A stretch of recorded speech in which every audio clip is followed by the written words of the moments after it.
What? What is going on? We are back. What up? Back with another show. Back with another show. Today, this afternoon, we have Ervin from GreenGro Biologicals. So let us get the show rolling. Let's go. All right. Good afternoon. Good afternoon, everybody. Like I said, we got Ervin from GreenGro Biologicals. GreenGro Biologicals. So, Mark, thank you for being on the show. Thank you so much for being on the show. We are been looking forward to this. Could you tell us how, what your product is, how you guys started, tell us your background information and all that stuff. Yeah, absolutely. Appreciate you guys having me on the show. So I got started. I was an archaeologist by trade. I studied at the University of California, and I studied Native American agriculture, ancient Native American agriculture. So, pre-Columbian. So, 500 years ago and prior. And so I studied how different Native American groups in Central and South America approached agriculture and what they did, because people don't really realize it, but Central and South America had over 20 million people population in cities around 1200, 1300 AD. And so they had to have a way to feed those people. So I studied the agricultural systems that they use, right? And what really was my passion was, what were they using for fertilizer and amendments, right? Because you can't really grow crops in like an area like the rainforest that has poor soils unless you have really good fertilizers. So that's kind of where I studied terra preta, what they were using 500 plus years ago, 1,000 years ago, to grow their crops. So that's like the fermented biochar with like all the different goodies mixed into it. And, they had lost the recipe of how to make it, since 500 years ago. So I just rediscovered and studied and tried to remake it myself. And that was kind of the core founding of our company, was that technology and putting that in all of our products, because to this day, the most fertile soil on the planet is where the Native Americans were growing in Central and South America, and they haven't really touched the stuff in 500 years. Wow. So you can see how potent and powerful those amendments were. And nothing that we're doing today is making our soil more fertile. Most ag is making the soil more infertile year after year. So, I wanted to kind of do something that I could make an impact, and I wanted to make sure that our products could improve gardeners' lives and improve the soil health. So, yeah. And that led me to, found GreenGro kind of late 2009, early 2010. And we've been just developing next generation products, that are kind of Native American inspired. So we kind of say ancient agricultural techniques mixed with modern biotechnology is kind of what we do. Nice. Yep. Nice. And some of the products that people may have used before, we have like our Pridelands Veg and Bloom fertilizer. It's like one of the most complete top dress dry organic fertilizers on the market. 15 different dry amendments with fermented biochar and mycorrhiza and bacteria, all the good stuff. And it has a big giant lion like behind my head on every package.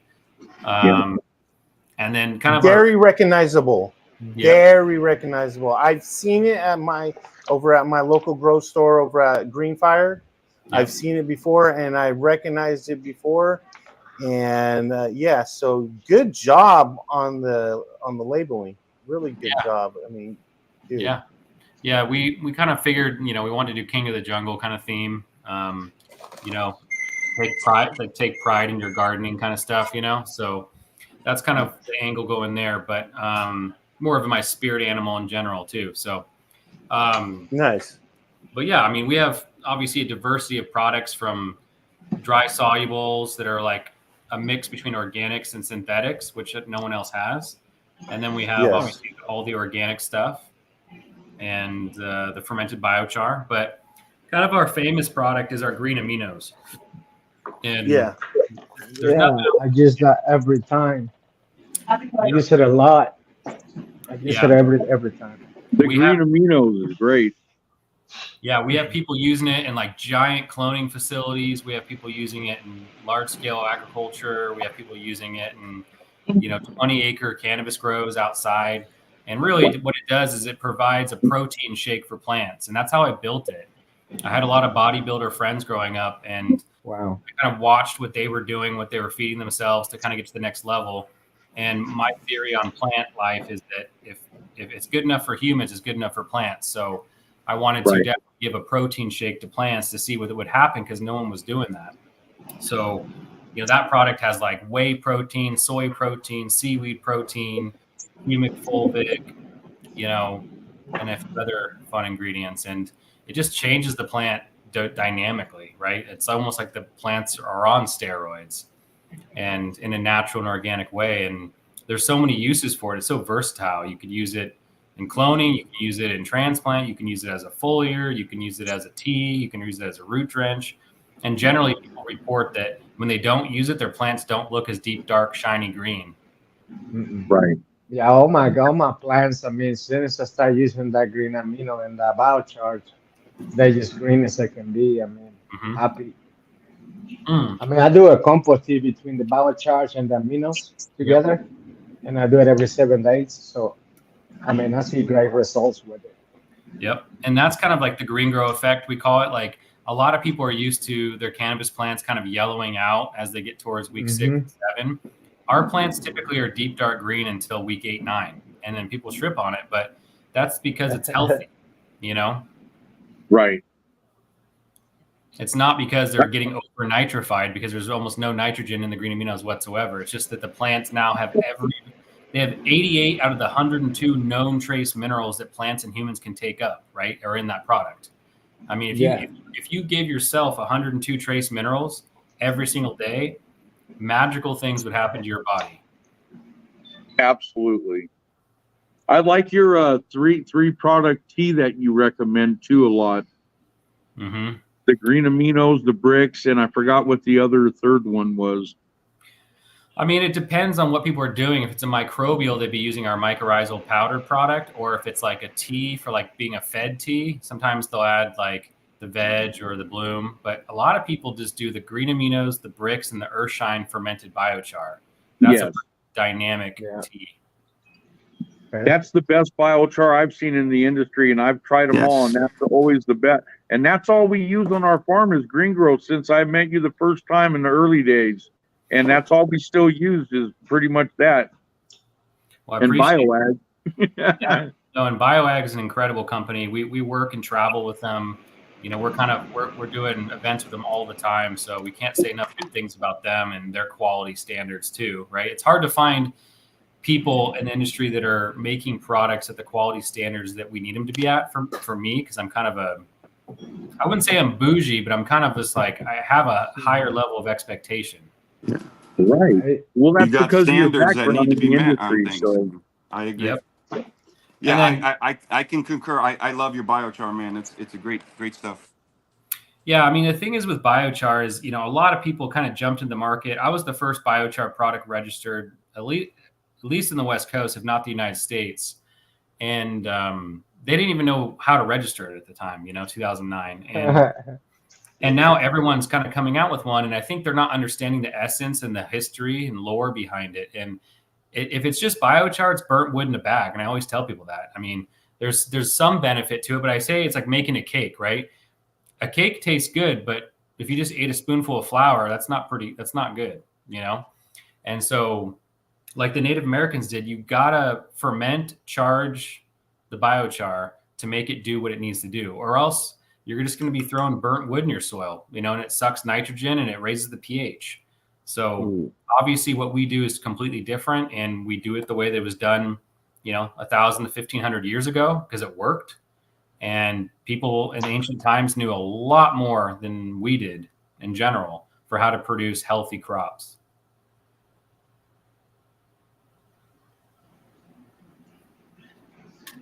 you added some new products to your lineup here recently too, I saw.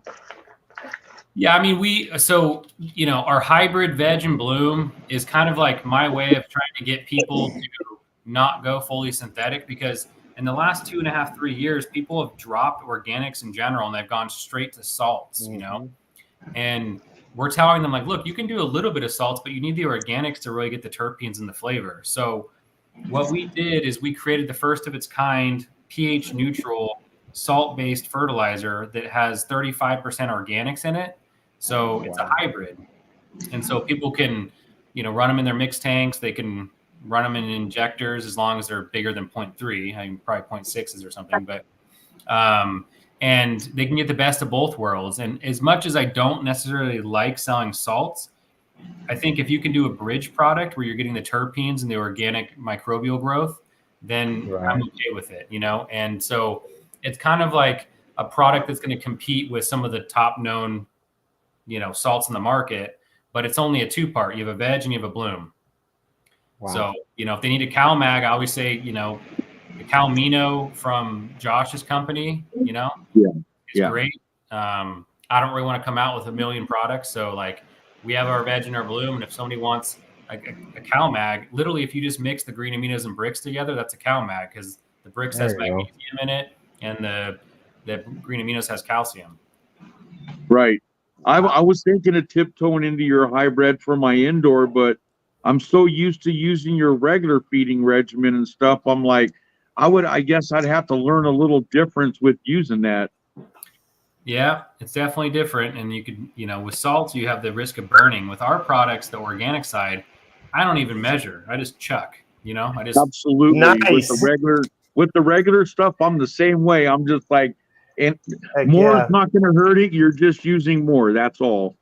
Yep. And I mean, if you have to measure, it means either the potency is too strong, right? Or you need to get more into the effect. So with organics and GreenGro's line, I mean, I'm a lazy gardener. That's kind of where half my line came from, because if I'm traveling all the time, I mean, literally what I do is I'll mix in the earthshine and the veg food into the soil, and then I'll literally just water with green aminos and bricks once a week. That's all I do. And so you can usually teach someone to water in the green aminos and bricks. So if you're on the road, and then when you flip to bloom, you top dress heavy once every other week or light once a week. Right. My philosophy is, if you're in your garden trying to feed and finick with your plants too much, you're not letting the soil do its job. Right. So you have a feeding regimen on your website and stuff that shows people how to feed correctly and stuff with your products and stuff, right, Mark? Yeah, we have that on there. And then I think we have the feed chart for the hybrids as well. And we have a huge blog at the bottom of our website that they can look at. Tons of blog posts I've written, best practices. There's like probably 180 YouTube videos of me talking about how to use each product.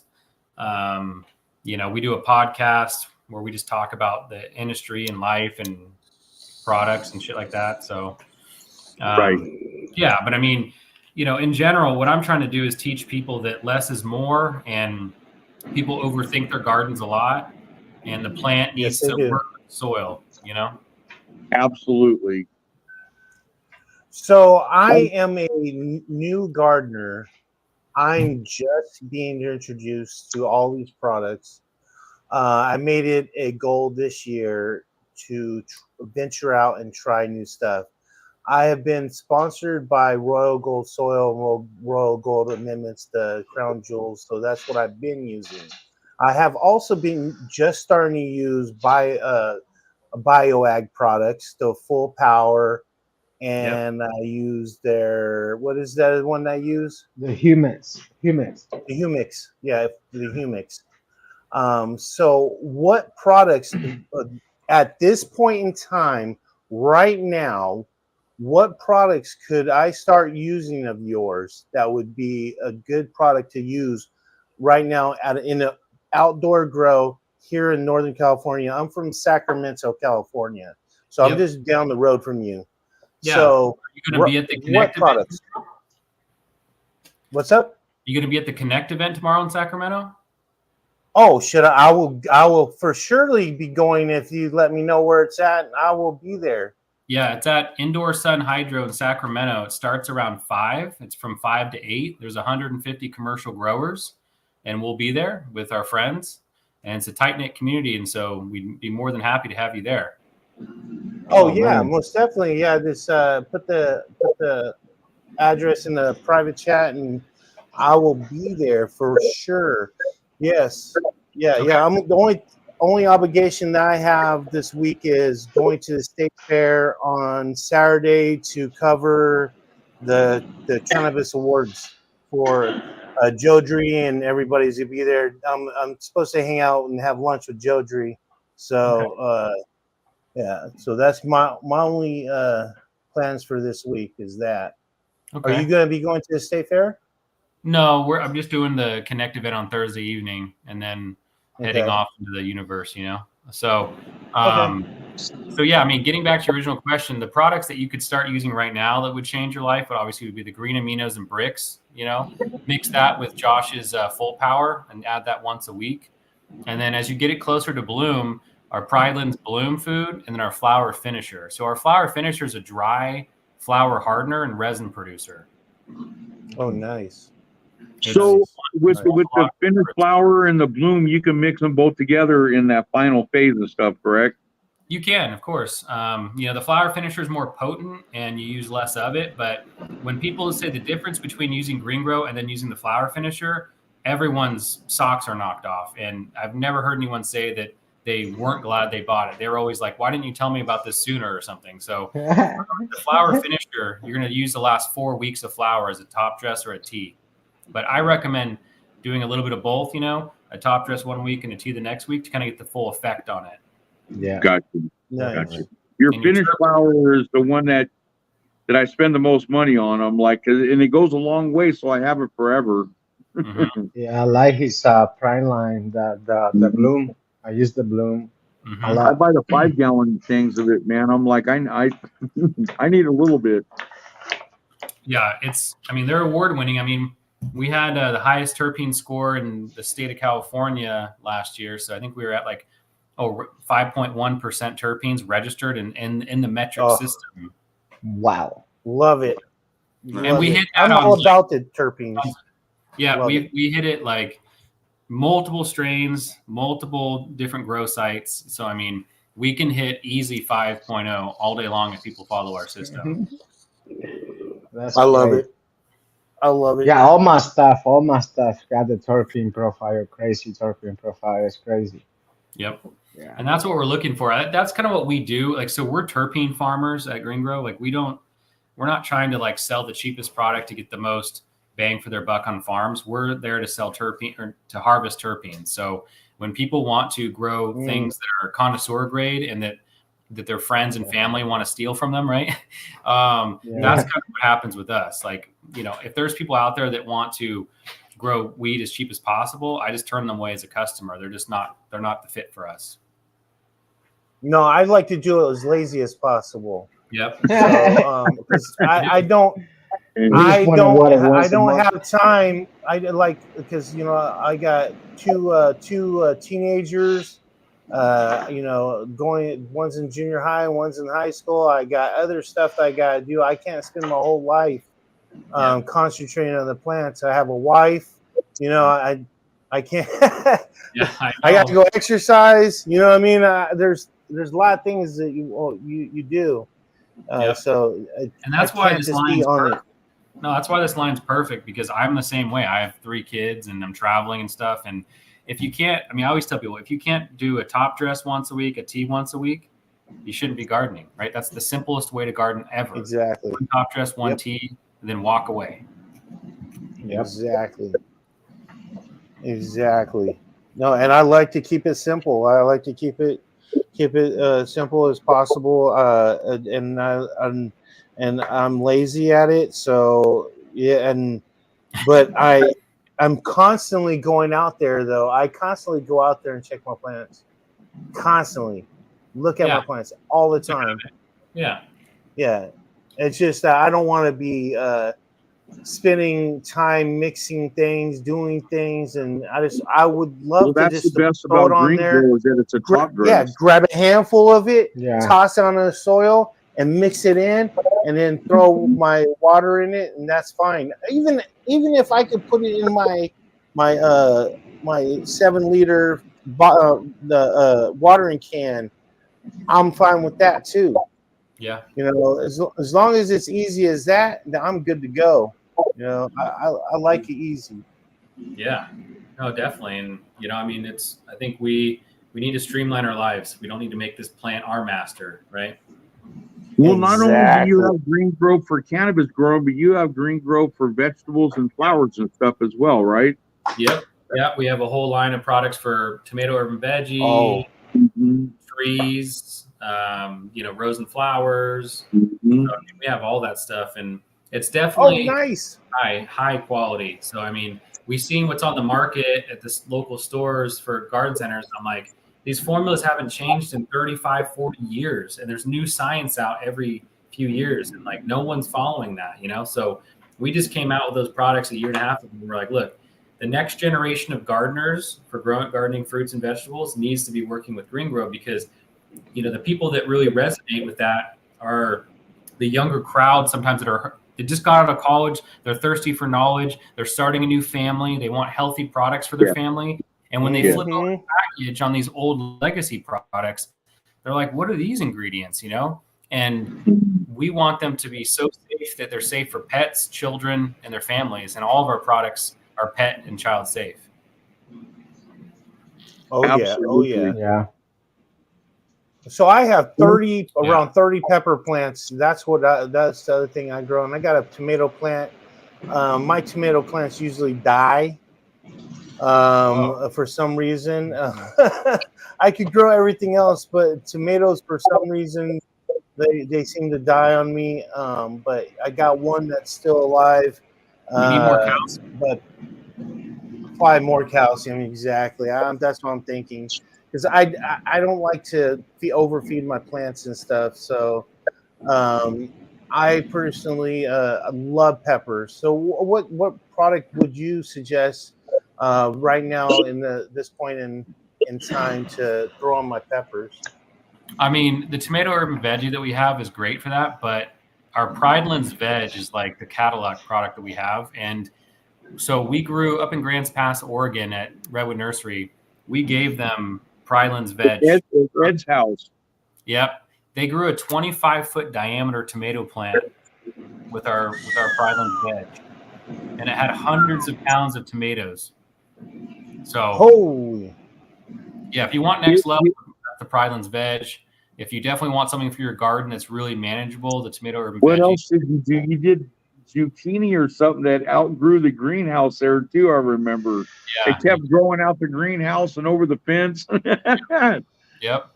And then we have records for giant pumpkins. I think some of our growers have hit about 2,400 pounds for one pumpkin. Oh man. Yeah, wow. it's like the size of a Volkswagen Beetle almost. Yeah. Oh man. That's so crazy.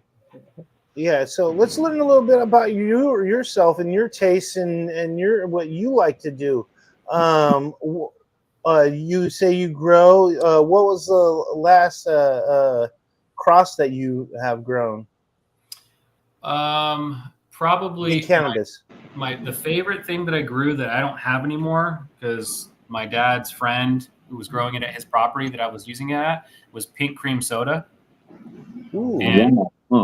And that one I've been trying to find it forever now since I lost it. That was a few years ago now, but that pink cream soda was intense. It was like, it literally had some pinks in it, some purples, it had orange hairs, and it was more of like a lime green color sort of too. And that one it smelled like, if you ever go buy a bottle of Jones Soda Company, they have like this kind of like a blueberry vanilla soda. It smelled kind of like that. It was incredibly intense smell. It wasn't the best yielder, obviously, but in terms of product, it was the terpiest, like stickiest stuff I ever grown. And I wish that I wouldn't have giving those last cuts away because I didn't know that their farm they got raided and everything got lost. No. Yeah. And so another cross. Yeah, since I moved to Idaho, obviously you can't grow anything there. But in my house in Santa Rosa, we did basically it was a lemon gelato crossed with purple punch. Wow. Oh, nice. That must have been really flavorful. Yeah, Ooh, so I grew 4 plants in 30-gallon pots, and the plants were 10 feet tall almost, and I got about 4 pounds per plant.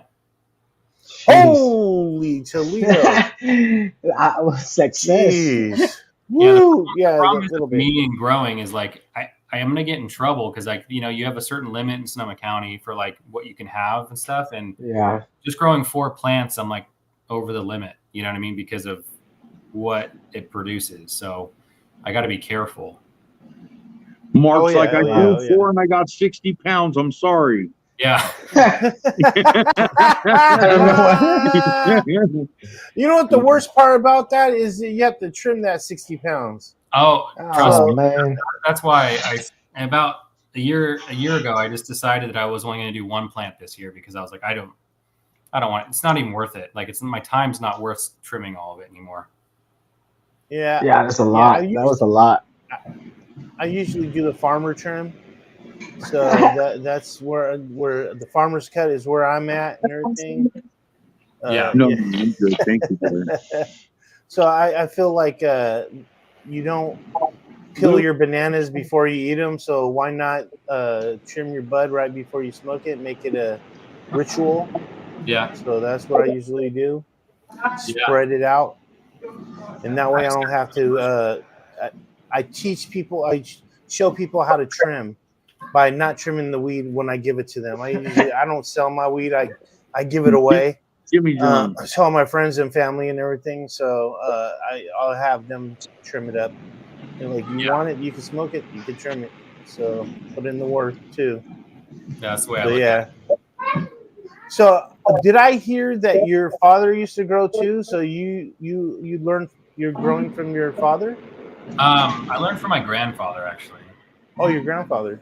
Yeah, my grandfather had a ranch in Central Coast, California, and he grew for a long time for, as funny as it sounds, he grew it for his horses because a lot of the horse group in that area, like the horses, when you maintain them, if you don't maintain their joint health, your horses will have lots of problems and they'll die faster. And so what we would do is we would grow it. And the way he would grow it, he's the one who taught me a lot of stuff. So he taught me how to compost off of everything that you had in your farm, right? So he would have all of the food waste from their house that was produced and all of the yard waste, and he would make compost, and he'd use like gray water from the facilities and make these like super compost fertilizer concoctions and then plant the cannabis in them. And then you just use the gray water to water them. And yeah, I mean, his plants were always deep dark green, and he wasn't big for trimming it either. He grew most of it for trade, so he would trade for things like whatever, guns, knives, fun things, cars, and then he would use the rest for his horses. And so basically it was a farm commodity for your father and stuff to use in agriculture. Yep. So that's kind of where my basis came from. And then like the last years of his life, we were sending him buckets of GreenGro products, and he was just blown away. Like it was a good endorsement from him that, he thought these were the best products he'd ever used in his life. So I say the same thing, Mark. And like I told everyone here on the show, I said, this is the reason listening to you why I always preach GreenGro. I said, if you want to use something that's ethical for the earth and for everyone to consume, go to GreenGro. Yeah. And and also, in terms of like, if we're doing, growing food, if you go to the grocery store and you ever got the food tested, which obviously I do because I'm crazy, but 50% of the nutrients in the food over the last 25 years is gone now. So all the fruits and vegetables we're eating are 50% less nutritious than they were 20 years ago. Absolutely. So if you're growing your own food and you have all the vitamins, minerals, proteins, and amino acids that obviously regular farmers are lacking, that means your family's that much healthier.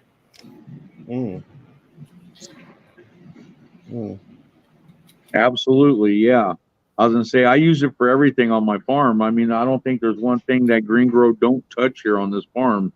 And I remember before you came out with your bricks, I'd asked you, I said, what can I use for sugars instead of molasses? And you said use a good dark beer.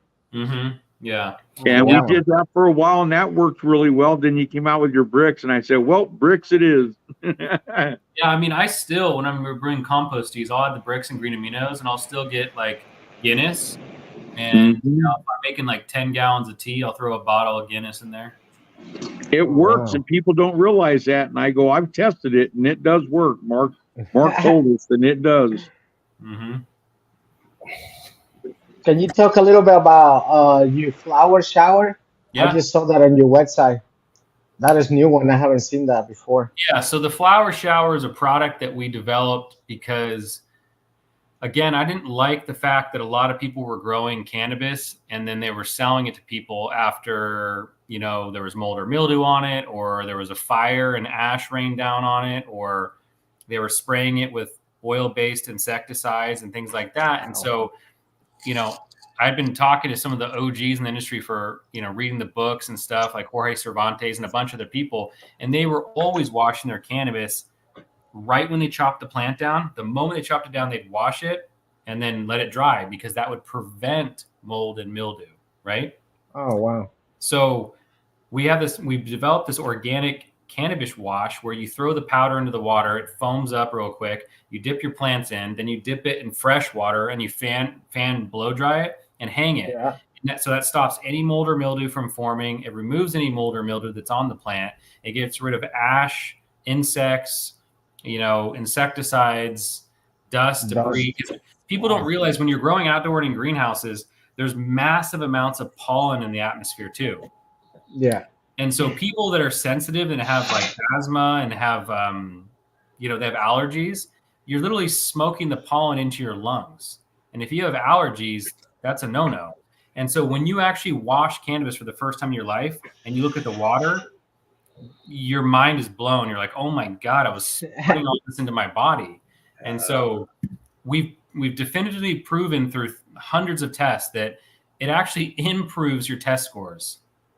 Wow. Nice. People online were like, oh, you can't do that because, you know, the terpenes are going to, you know, go away. And I'm like, no, actually, my test scores are 5.0 and above. So doesn't happen. And what it does is it allows your cannabis to be like brighter, more brilliant, and it smokes better, it goes whiter, you know, when you smoke it. I mean, it's like everything about it is improved. And so now we have a bunch of UFC fighters that are requesting that our team and people use the flower shower before anything's made for them. They're buying the flower shower from us so that they can use it at their gyms and stuff, you know. Wow. One of the UFC fighters is one of our friends. He's actually in Sacramento. His name's Anthony Hernandez. Oh, yeah. Oh, nice. Oh, that's nice. So he's one of my friends, and, you know, I teach him how to grow, and he teaches me stuff. And, yeah, I mean, that's really cool. Yeah. So, I mean, washing your cannabis is incredible. And what we're doing for next year is we're going to be putting the flower shower into these little dissolvable pods. Oh, man, that's going to change the game, man. Yeah. Oh, wait, hold on. Wait. So when is this coming out? When is this coming out? When is this coming out? We wanted it to come out this fall, but I mean, we have the powder, but getting it put into pods, it might be next year because it requires us to buy our pods, you know. But we developed. Do you have any samples right now of the pods?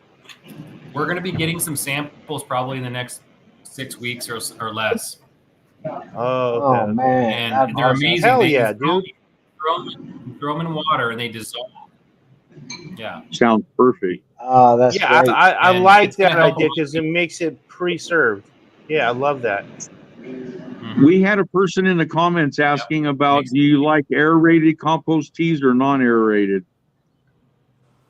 Depends on what I'm doing. If I'm just gonna mix it up right away and apply it to the soil, then I just do it like that. if I want to get it more, if I want to get more, aerobic microbial activity, then I would probably let it brew for about 8 to 12 hours. Unlike most people, I'm completely against brewing for past 12 hours because then you have the ability for other types of microbes to get in there and brew too. So I'm kind of a quick brew guy. So like I would do mine in the morning, and then in the evening time I'd apply it. Absolutely. Oh, nice. Wow. I love that. That is awesome. Yeah, one of your other products I'd like to have you iterate on is your defense. Yeah. Yeah. So our Prylan's Defense is like the only one of its kind, like dry organic pest repellent. So you literally just top dress your soil once a month with it, and it helps keep away munching insects like, caterpillars, thrips, ants, aphids, things like that, because they hate the smell of it. And it smells to me kind of like a steak rub mixed with an Indian bakery. Wow. It smells really nice. It smells good. Every time I use it indoors, I look at my brother and go, "Oh my God, this stuff, Mark, stop it." Yeah. That sounds really good. No, it smells really good. It works really well. Yeah, Big John down there I was telling him about it earlier because he had some boring insect that got on his plant, and it had to have come from the soil somewhere. Mm-hmm. Yeah, and they hate it. They really don't like the smell and taste of it. So sometimes I'll even, like, if it's not too late in the season, I'll just kind of cast a little bit of powder on the plant, just kind of lightly dust it, because then that flavor is on the plant and the insects don't like that. So I wouldn't do it in late season. I didn't know that, but I'm glad you said that now. I'll definitely do that. Yeah, I just don't do it in late season, because then if you're not doing a cannabis wash, then you're not washing the yummy stuff off, Yeah.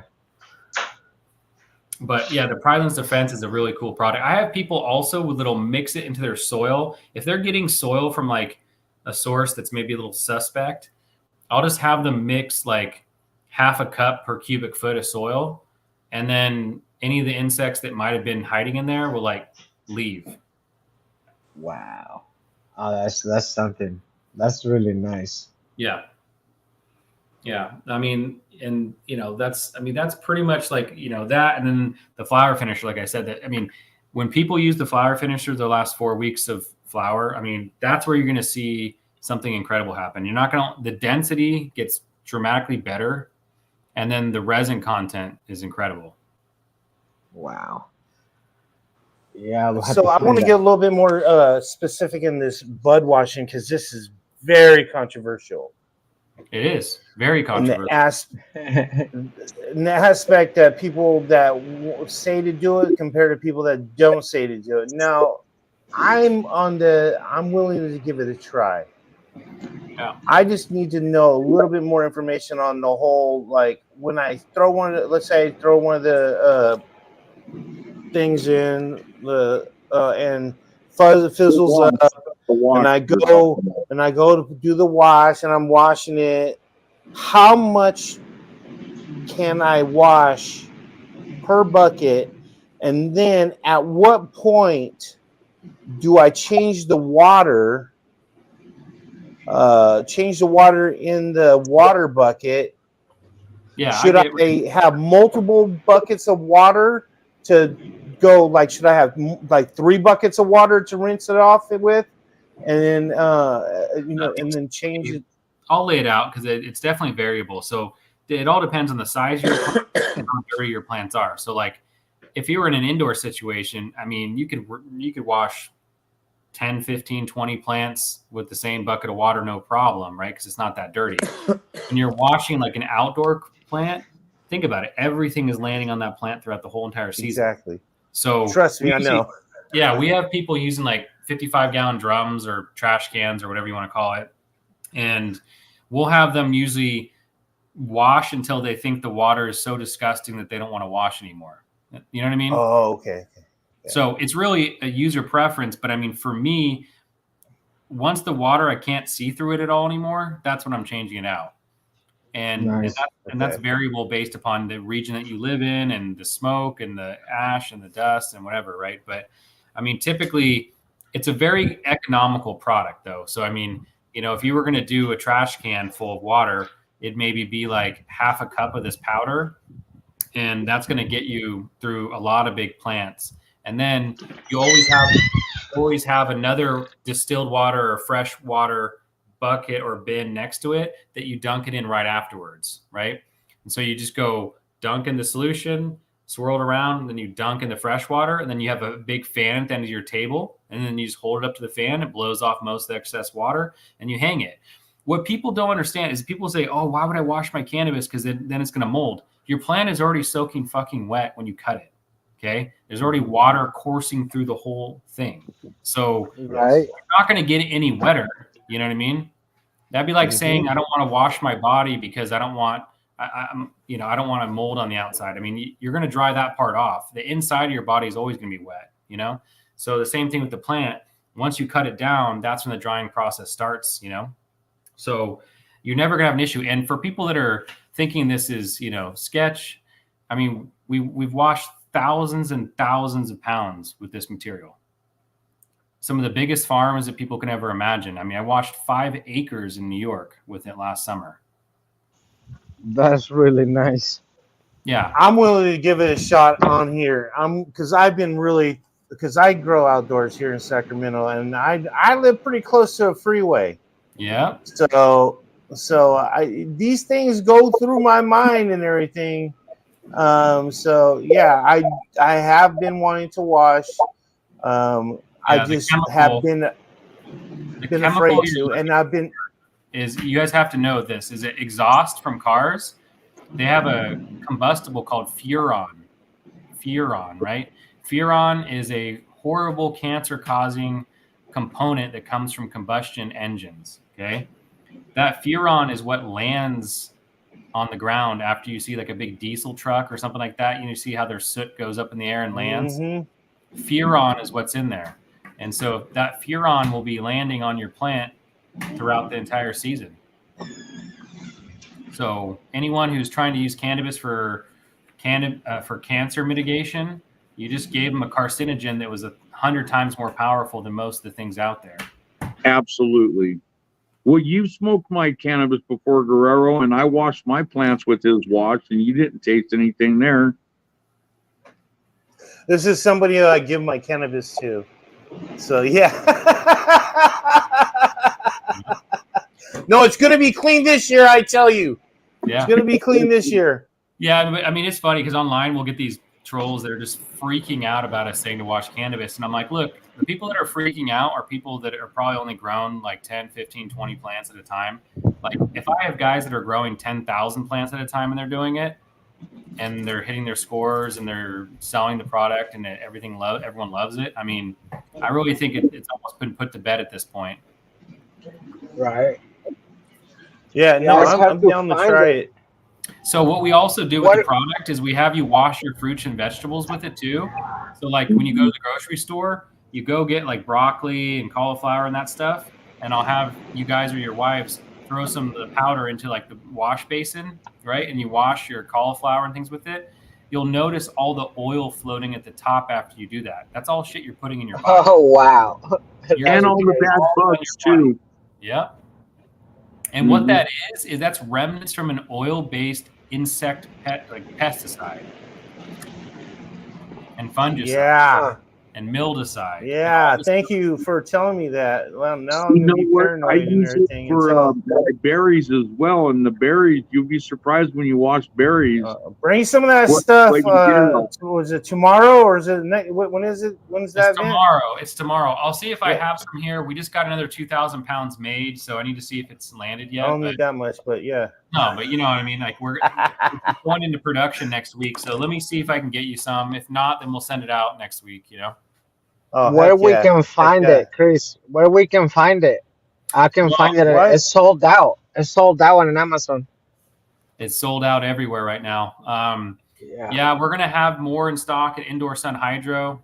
They're gonna be placing an order for it here in about a week or so, and then once we get some in stock, you guys just email me. I'll get you a couple of the 2-pound sizes to play with. Thank you. Oh, we appreciate that. Appreciate that, bro. Yeah. Oh, that'd be great. Yeah, I really want to try that out because I got auto I'm about to harvest. I got one more auto that I'm about to harvest, and I'll use that product on it. Yeah, and tomorrow this or stuff will next be in day. the powder form. So I mean, you're just going to use like a tablespoon into a 5-gallon bucket of water. You know, it'll be simple. Oh yeah. Oh, for sure. Mark, I need to do this with this one. I was gonna say you have an open invitation at Grumpy Gardens. We're moving to a bigger location down by Ashland on 161 acres here soon. Nice. But you have an open invitation at our farm anytime. Oh, I'd love to come up. Yeah, no, we'll definitely come up and see what you guys are doing. Are you guys expanding the canopy footprint or just? Yeah, we're going to be expanding. We're going to be putting up a tier grow as well as a forever flowering greenhouse attached to the head, to the head building and stuff. So I'm like, yeah, we're going a little bit bigger down there and stuff, but we're going to be farther away from everybody, more out in the wilderness. So if you like fishing, hunting, or outdoor sports, you're more than welcome to do that when you come too. Lovely. Okay, it sounds like a fun time. Oh yeah, I'm excited. Yeah, we're gonna probably have a festival there. That's what we're nice. trying to plan, to have a Guerrero Grow Show festival there. We're gonna have everybody there. Hopefully, we'll be able to get that together by next year. So hopefully, you guys will be a part of it. Tarp thing in the grow building. Everyone goes, "What's that?" I'm all GreenGro, best around. Use it. Thank you. I really appreciate that. No, definitely. I'm sure there's been a lot of customers coming through Grants Pass in that area because of you, and I know that the guys at Redwood Nursery really appreciate all the, follow up. Ed looked at me and goes, "It's because of you, Grumpy, that I got all this stuff here." And I said, "Yeah, but people love it. And look what it did to your vegetables." I said, he goes, "It's a great product." He goes, "That's one that I would consider using always." So I'm like, there you go, Ed. Absolutely. Yeah, I love his biochar, man. I love your biochar. When I was looking for biochars, you was the first one to come out, the organic biochar and fermented. So I love that product a lot. That product's super fun too. Like if you ever get like a microscope, you just get a little bit of the biochar and shake it up in like a little bit of water, and then you put the water onto a slide underneath the microscope, and it's like this whole universe of like microorganisms, dude. It's crazy. That'd be nice to see. That'd be fun. That'd be really fun. Yeah. So. Yeah, but I love that product, man. That product bring everything to life. Oh yeah, that's kind of what that's why that's my go-to, and that's my cheat mode, so that I pretty much tell anyone like who's tending my gardens, like this will make anyone who has a black thumb have a green thumb. It's just it's ancient knowledge, man. I tell everybody, if you want to make your plant better when it's acting a little funny, get a little bit of the biochar and get a little bit of worm castings, water it in. I go, you'll be surprised. Fixes things usually. But I mean, I appreciate you guys and like your support. I mean, it means a lot to me. So. Most definitely, bro. Thank you for bringing good stuff forth for the people to grow with. And when you explain to me what it was, it's like we methodically use every line of your product here continuously. So I'm like, I'm not change for nothing. Yeah, that's my main type dress inside and all my stuff. Can you talk about your logo? Why the lion? What's going on with the lion? What does that mean to you? I get that question a lot. I mean, so like growing up, I don't know, I just always loved lions. It was like my favorite animal for some reason. And then as we kind of got into this realm, like they're sacred, obviously, number one to indigenous tribes, but typically it was a puma or a jaguar that was sacred in the Indian culture, Native American culture. But of course I couldn't do puma or jaguar because those are trademarks, those are trademarks. But for me, since I love lions so much, I'm like, well, the king of the jungle, right, is a lion. And, I thought it worked well with kind of there you go. And, the leafy lion, you can see his mane's made out of like really green leaves, and GreenGro greens up all your leaves. And so, we kind of just wanted to have a mascot that kind of represented like taking pride in your gardening, right? Because a group of lions is called a pride. So when you have lions that live in a region, those are pride lands, right? It's the pride lands is where groups of lions live. So, our product's called Pride Lands, and, we're taking pride in our garden. We're roaring life back into your soil. So like, that's kind of our slogans. Nice.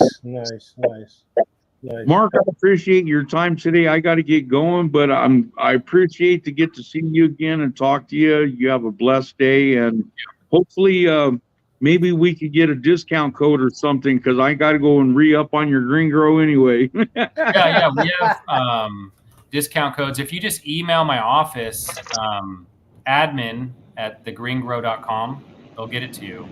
Okay, got it. Just remember, there's a the in front of GreenGro, you know? I appreciate everything you do, Mark. Thank you for your We'll time. take care of you guys. Yeah, anyone who needs a coupon code, we'll take care of you. Yep. I will appreciate that. What are you smoking on now? What are you smoking on now? What's your go-to smoke? Me? Yeah. When my wife allows me to, she usually. So what she wants me to do, and she wants me to make gummies out of the stuff that we grow now. Yep. So what we do is we make gummies out of the product that we grow, and we make they're organic, non-GMO gummies that are made at home, and using basically organic cane sugar and some other ingredients and some glycerin and some guar gum and things like that, and then some like fruit juice, and then we infuse in there like either rosin or some type of cannabis oil that's derived from our cannabis that we're growing with our products. And so for me, I use it for more of like inflammatory pain and for sleeping at night. Nice. Yeah, my wife's father died last year from smoking, and so she kind of put the kibosh on any type of form of smoking possible. You know how it goes. Yeah. Gummies. I gummies and edibles, and maybe a vaporizer. Sometimes she thinks that popcorn's your lungs. I don't. She's got a lot of thought process there going on. You know, what you could do is you could put it through a bong, so you could cool down the water, cool the smoke down. Maybe that will that she won't think that. You know what I'm saying? Yeah. Yeah, my wife's from Mexico, so my wife is a wonderful woman, but stubborn. Let's put it that way. Oh no! Trust me, I'm half Mexican. Yeah. I know. If you don't mind asking, what part of Mexico she's from? Zacatecas. Oh man, my family is from Guerrero. I got family in Guerrero. My mom is from over there. My dad is American. Yeah, so half and half. My wife's family all came from Zacatecas, all of them, and they came over to San Bernardino and Fresno, and so they're all in that kind of area right there. Nice. Oh, that's great. Like, yeah, my family is from. We were talking about it earlier on my show. My family is from El Paso, Texas area. This is my grandparents and that my great grandparents and my grandparents right here. Awesome. Yeah, got some deep roots there. Yep. That is them right there. That is them over in El Paso, Texas. They own the ranch. They're ranch owners and stuff. So yeah, growing has been in my blood for many generations and stuff. I'm probably the only one that didn't own a farm or something back then. So yeah. Well, now you need to. It'd be nice to. I know I want to. I would love to buy some property and do that, but I live right in the smack in the city and everything. No, that's not. Yeah, city life. You know, so downtown Sacramento, I always am shocked by downtown Sacramento. I mean, it's like going on down there. There's like a lot of building and infrastructure, and a lot of people go downtown there, and it's a much bigger downtown area than I would have expected. Oh yeah, dude, and there's multiple parts. There's multiple parts of downtown area. So you got like the downtown area, then you got the midtown area. There's a lot of people that hang out over off of K and 21st Street. Yeah, there's a lot of people that hang out over there, and there's a lot of people that hang over by the arena.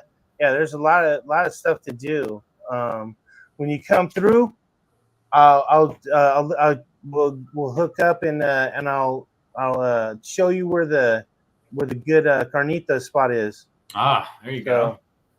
Yeah, so I'll take you to Carniceria and show you where it's at. You can get the fresh tortillas. Oh, that's pretty cool. Yeah, heck yeah, trust me, your wife will be thankful, or maybe not, because depending if she's trying to make you watch your weight and shit, then the carnitas are probably not the way.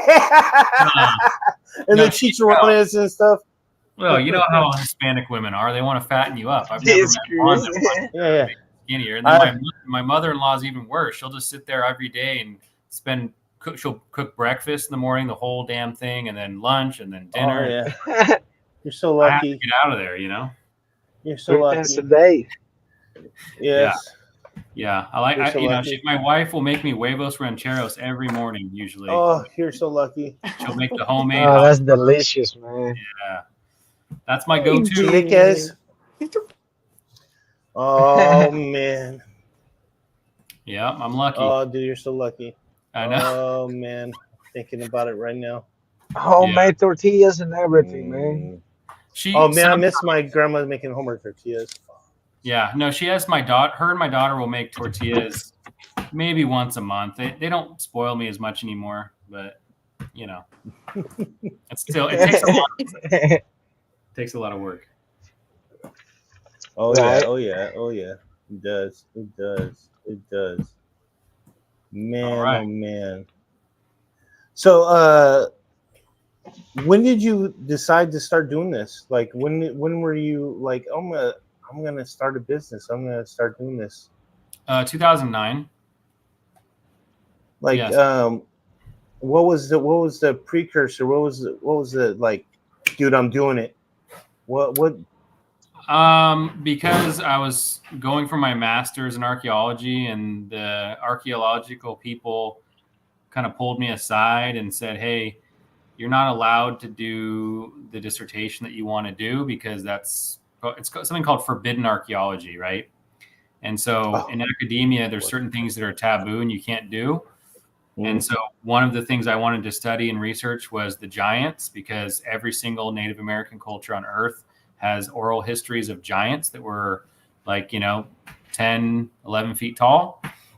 And so I wanted to do a dissertation on the giants across the world and in Native American culture in the United States. And they said, if you do that, you're going to have to pretty much commit, suicide in a way, And my uncle was one of the foremost authorities in the United States at the university level, professors. And he was the one who did ancient Native American archaeology. So he's the one who discovered the Channel Islands, 12,000-year-old skeletons and all that kind of stuff. So, I didn't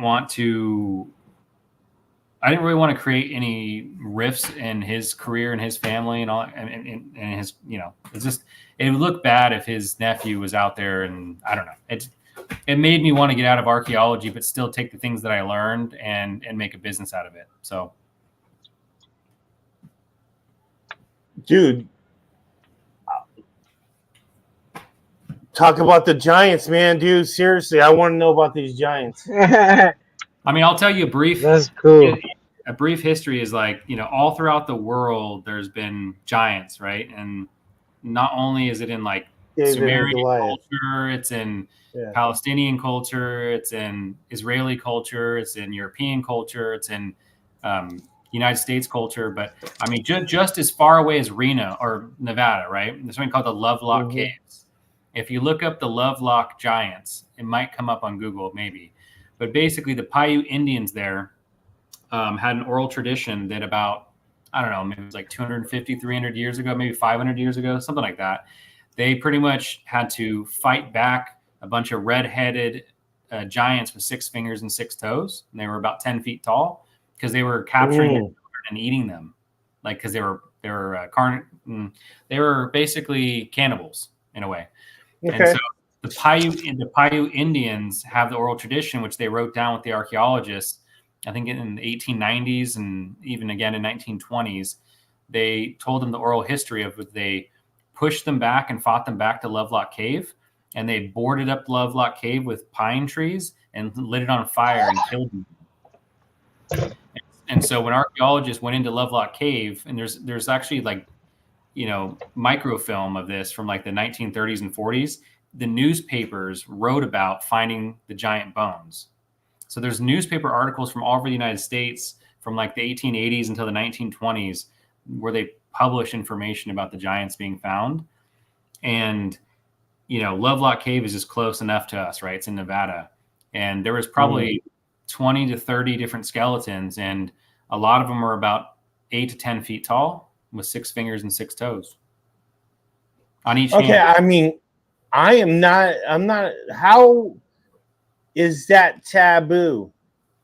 I don't get the whole, it's. So the reason why it's taboo is because they Andre the Giant, dude.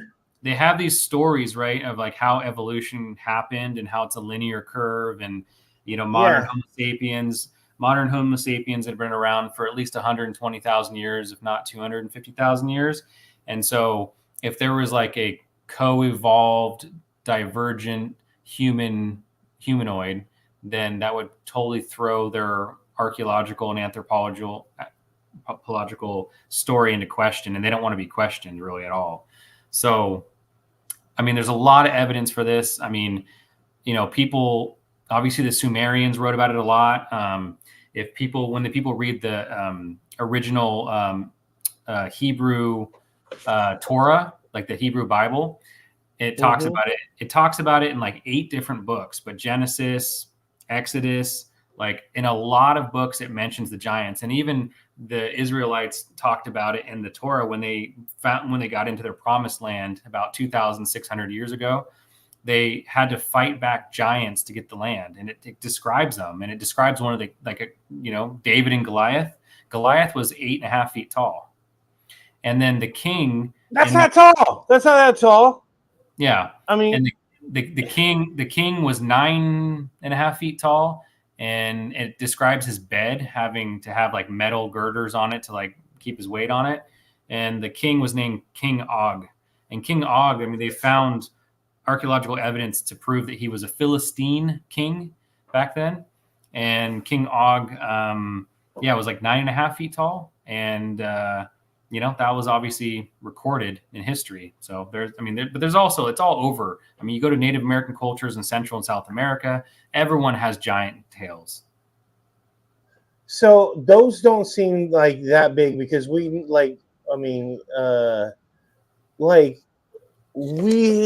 have known people like Yao Ming. How tall was he? You know what I'm saying? And these are just, and then the world's tallest man that. Yeah, you're talking about the exception versus the rule, though, right?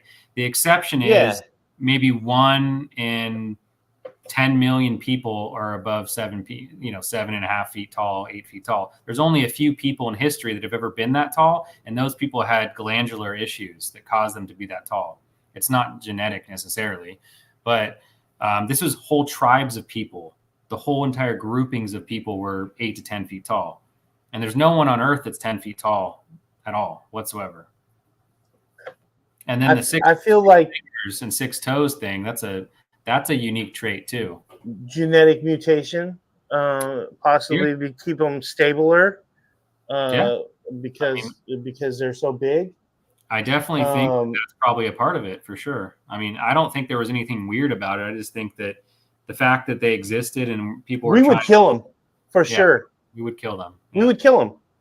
Yeah, we would see them as a threat, as a people, and kill them, and kill every single one of them.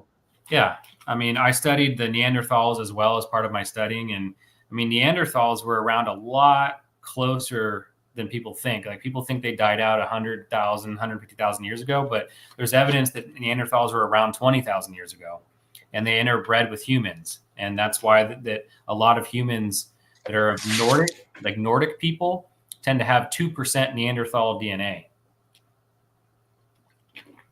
Nice. So my whole thing that was a new one.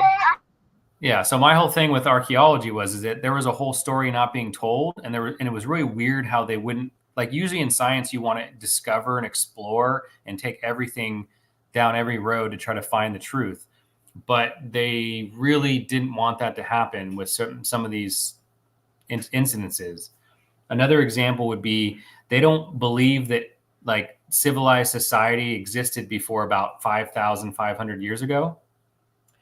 But then we found Göbekli Tepe, right, in Turkey, which is a massive city complex that was buried perfectly in sand that's 10,600 years old.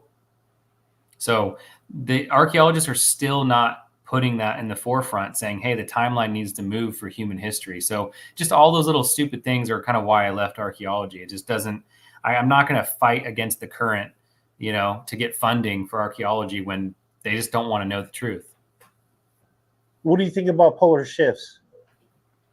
I mean, they happen just like a battery and everything else. I mean, the poles are going to shift, it goes off a procession, right? So there's a procession that we go through our arm of the spiral galaxy and blah, blah, blah. And it's all based on procession as we're getting closer and further away from certain astronomical events. So pole shifts. Do you think that's what it could have been that reset our civilization every single time? I think there's a big question in my mind. I mean, basically, the Younger Dryas is the one part you need to look at, right? Younger Dryas was like an event that happened between like 12,000 and 10,800 years ago, roughly, somewhere in that range, where all the ice sheets rapidly melted very, very, very quickly, like within a matter of days, right? That could have happened from a pole shift, but I think more likely it happened because we went through a big cloud of maybe meteors and different types of, Kuiper Belt objects. And that we probably go through that cloud every 12,000 years or something. So, that's probably what caused it to happen. But I mean, you could see a dramatic change in hunter-gatherers and city forming after the Younger Dryas event. Yeah.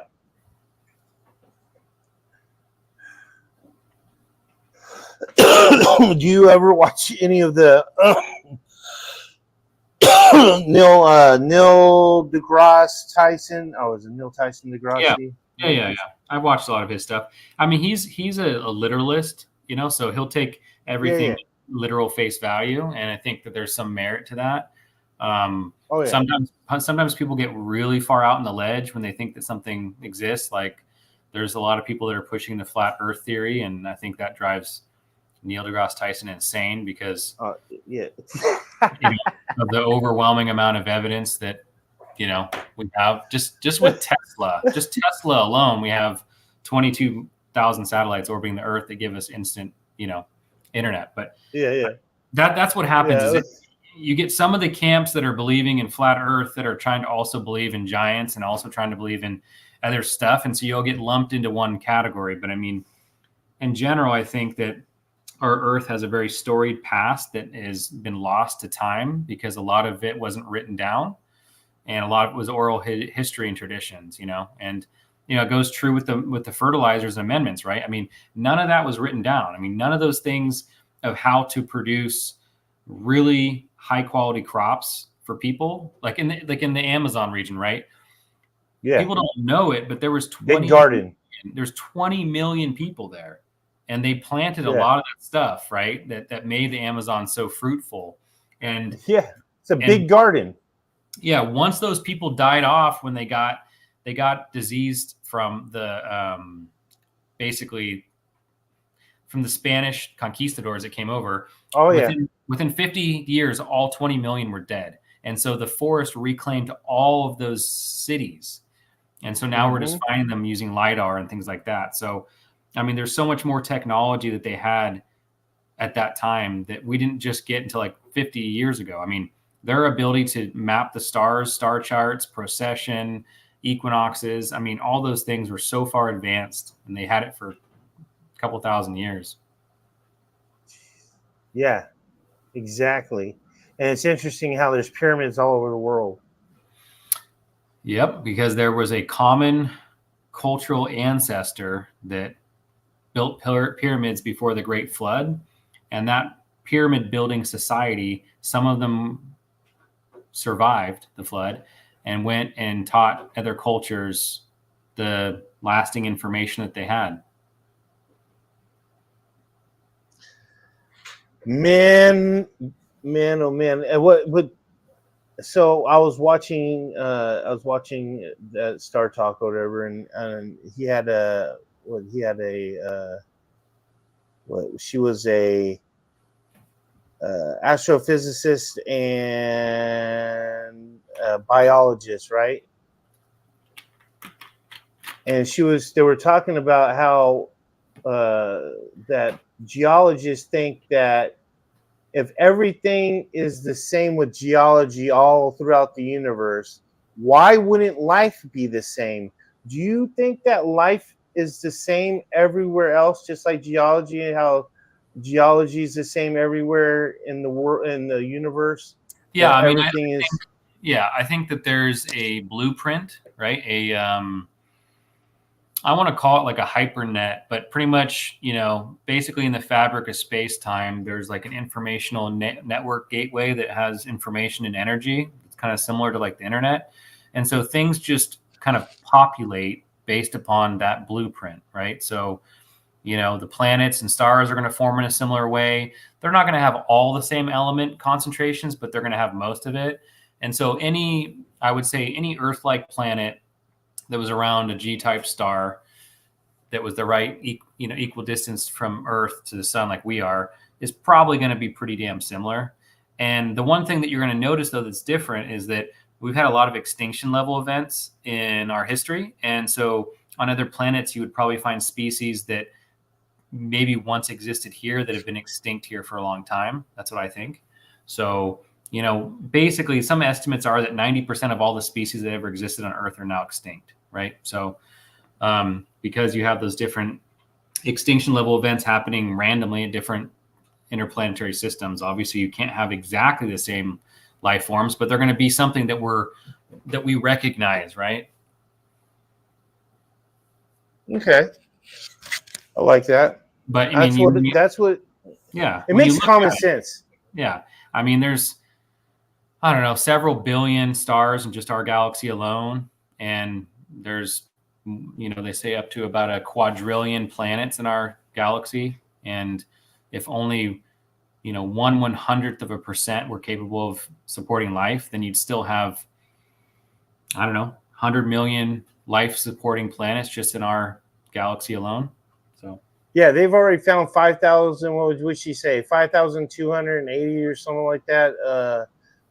Goldilocks planets that life could be at, and they're trying to look at the light that's coming off of the planet, because they can tell what gases are coming off it by the light. So they're looking for something that's in between 20 and 30% oxygen levels, and something and carbon monoxide or whatever. Yeah, I think they're looking for a methylation score too. So like making sure that there's certain types of organic compounds in the atmosphere that only life forms can breathe out, and I think it has something to do with methylation. So yeah, and breaking down of plants and everything. That's what it was. Something to see that there's plants breaking down. Yeah. So I'm always fascinated by that. I mean, it'd be interesting to see that the star system right next to us has planets, and there might be a habitable one. But the challenge is always, how do you get there? And I think that that's something that Elon Musk is probably working on. I feel like the technology is already there. We just have to figure it out, because there should be a way. Let's just assume that there's aliens visiting us all the time. Let's just assume that there is. Mm-hmm. How are they getting to us? How are their power getting? How their power source getting to us? So it has to be an infinite amount of power source. So I'm thinking that they're harvesting it, whether it be solar flare or solar winds, whether it be like sucking in energy that's out in space. I think they're just using fusion reactors. I mean, if you perfect a fusion reactor, which obviously the Chinese and the Americans are working right now, if you think about an advanced civilization, if you could just make a compact fusion reactor, then you have continuous thrust. And if you have continuous thrust in space, you can get up to 80% the speed of light just by continuous thrust. You can't get the speed of light, but I mean, let's just say you got. Can you hear me now? I have to leave, but it was really great seeing you, Mark. I appreciate your coming Pleasure. on. It's been a fabulous show, and I love your information. I'm getting yanked out of here because it's supper time. Oh, sure. I know. You're probably telling me I have to leave too soon because it's like I have to close down the shop. All right. It was we can have a whole nother discussion about these topics because it's a passion of mine. So if you guys want to just talk about that next time, yeah, that's what we do on my show. We so on my show Monday through Friday, 8:30 a.m. to 11:30 a.m. I do a show that we all come on to. We all talk. We're all growers. That we grow, and that's our passion is growing. And we can talk about just about anything now. Yeah, and we talk about just about anything because we'll go off on a tangent about growing, or we'll go on to aliens, technology. We'll go off onto that. We've talked about just about Atlantis, velocity of Atlantis. We have somebody that's somewhat of an expert on it. It'd be great to get you on there with him too. He feels that he's found Atlantis. Okay, well, if he did, that would be the greatest discovery in the last 100 years or more. So that would be incredible. Oh, yeah, he feels it's in a lake in Thailand. I think that's what he said. Something like, I remember it being in a lake somewhere. I know my wife. If anybody remembers, lake if I don't get out of here. You guys, yeah, let's jump on again next week, guys, and let's talk. I'd really like that. Yeah. Sounds good, like man. I said, I'll send you a link and everything. But yeah, let me end the show real quick. Ladies and gentlemen, thank you so much for coming. I know that it is. Oh, there's CAC Garage. I know that it was short notice and everything. Thank you for being here. I know everybody's going to be watching the show afterwards. We're going to have a lot of people watching the show after. This usually isn't my time slot. My time, like I said, we usually have about 40 or 50 people in the audience right now. But seeing how this is not my usual time slot,